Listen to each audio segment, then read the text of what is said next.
esplendor.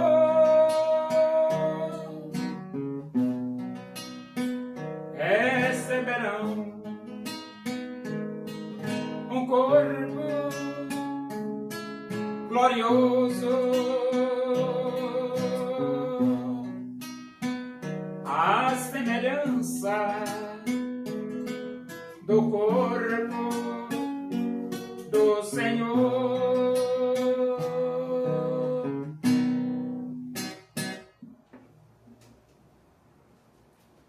Vamos abrir a Bíblia, Epístola de Paulo aos Gálatas, capítulo 3.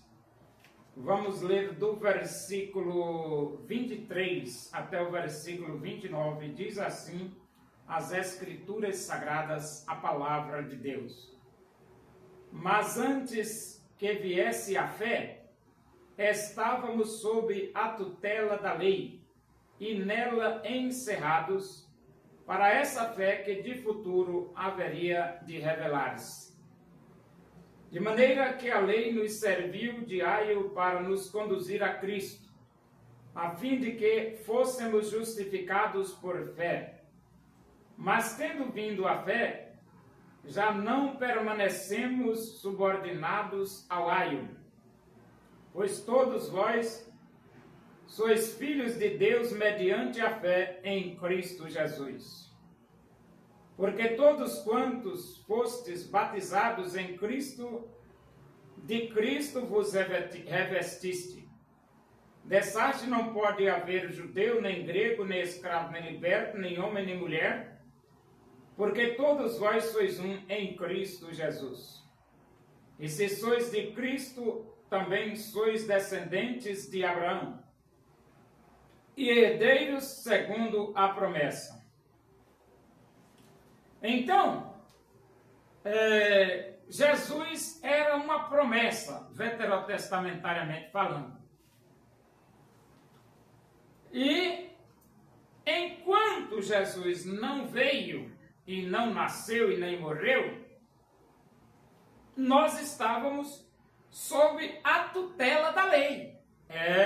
Sobre a tutela da lei. Também, depois lá que o Moisés recebeu a lei, né? Porque a Bíblia tem 3 períodos. O período sem lei, o período com lei e o período da graça. 3 períodos.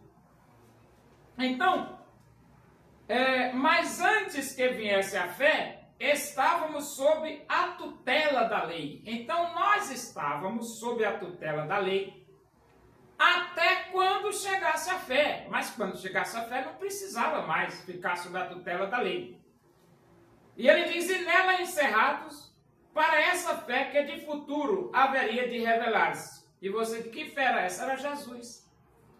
Jesus que nasceria de Maria, Jesus que desenvolveria o seu ministério, Jesus que morreria na cruz do Calvário, Jesus que seria sepultado e Jesus que ao terceiro dia ressuscitaria. E então ele diz, de maneira que a lei nos serviu de aio para nos conduzir a Cristo. Então, qual o propósito da lei? Nos levar até Jesus. Por que a lei nos serviu de aio para nos conduzir a Cristo? Porque a lei, ela sabe que só Jesus Cristo salva. Ela mesma não tem condições de salvar o ser humano. Então, ela não tem condições de salvar, mas ela tem condições de mostrar ao ser humano que ele é pervertido, degenerado, corrupto e pecador, perdido e condenado ao fogo quente do inferno. Mas agora, a lei leva a pessoa a Jesus e diz, olha, isso aí é o Salvador. E aí você está diante de Jesus, o Salvador. A lei nos serviu de aio para nos conduzir a Cristo, a fim de que fôssemos justificados pela fé. Então você recebe a vida eterna pela fé em Cristo Jesus. Mas tendo vindo a fé, já não permanecemos subordinados ao aio. Então, quando quando Jesus veio, não é mais necessário nós ficarmos subordinados à lei. Por que não? Jesus já veio. Entendeu? A lei foi dada até o nascimento de Cristo. Jesus veio, não precisa mais lei. Não precisa mais lei. Pois todos vós sois filhos de Deus mediante a fé em Cristo Jesus. Como que nós nos tornamos filhos de Deus? Quando nós cremos em Jesus e o recebemos como Salvador de nossa vida. Não é pela obediência à lei ou aos 613 mandamentos de Moisés. Não. Nós nos tornamos filhos de Deus mediante a fé em Cristo Jesus. É bem diferente. É bem diferente. Porque todos quantos fostes batizados em Cristo, de Cristo vos revestistes. Então você que aceitou Cristo como Salvador de sua vida, você foi revestido de Cristo. É isso mesmo. Dessarte não pode haver judeu, nem grego, nem escravo, nem liberto, nem mulher, porque todos vós sois um em Cristo Jesus. Isso é lógico, né? Quando Cristo morreu na cruz, ele morreu pela alma do ser humano. Não interessa se é mulher, se é grego, se é bárbaro, se é isso, se é aquilo, se é alemão, se é japonês, se é chinês, se é isso. Não. Jesus morreu pela alma do ser humano. E então, todos têm o mesmo privilégio de receber a vida eterna. E se sois de Cristo, também sois descendentes de Abraão e herdeiros segundo a promessa. Então, se você se arrependeu dos seus pecados e recebeu Jesus Cristo como seu Salvador, você também é herdeiro da promessa, como Abraão é herdeiro da promessa.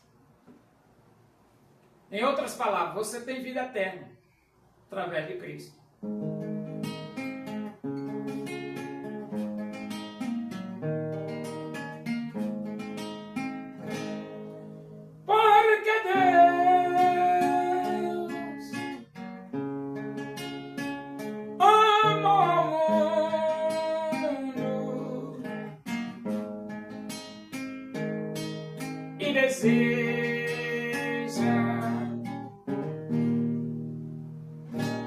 Te salvar,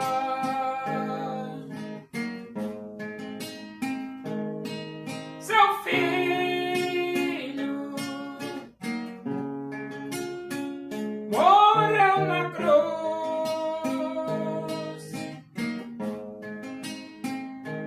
simplesmente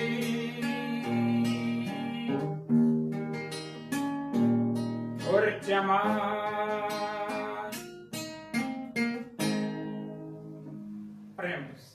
Agradecemos a Deus por esse momento na tua presença e que o amor de Deus, a graça de nosso Senhor Jesus Cristo, a comunhão e a consolação do Espírito de Deus seja com todos nós aqui, com todo o teu povo em toda a face da terra, hoje e para sempre. Amém. Boa noite. Que Deus vos abençoe.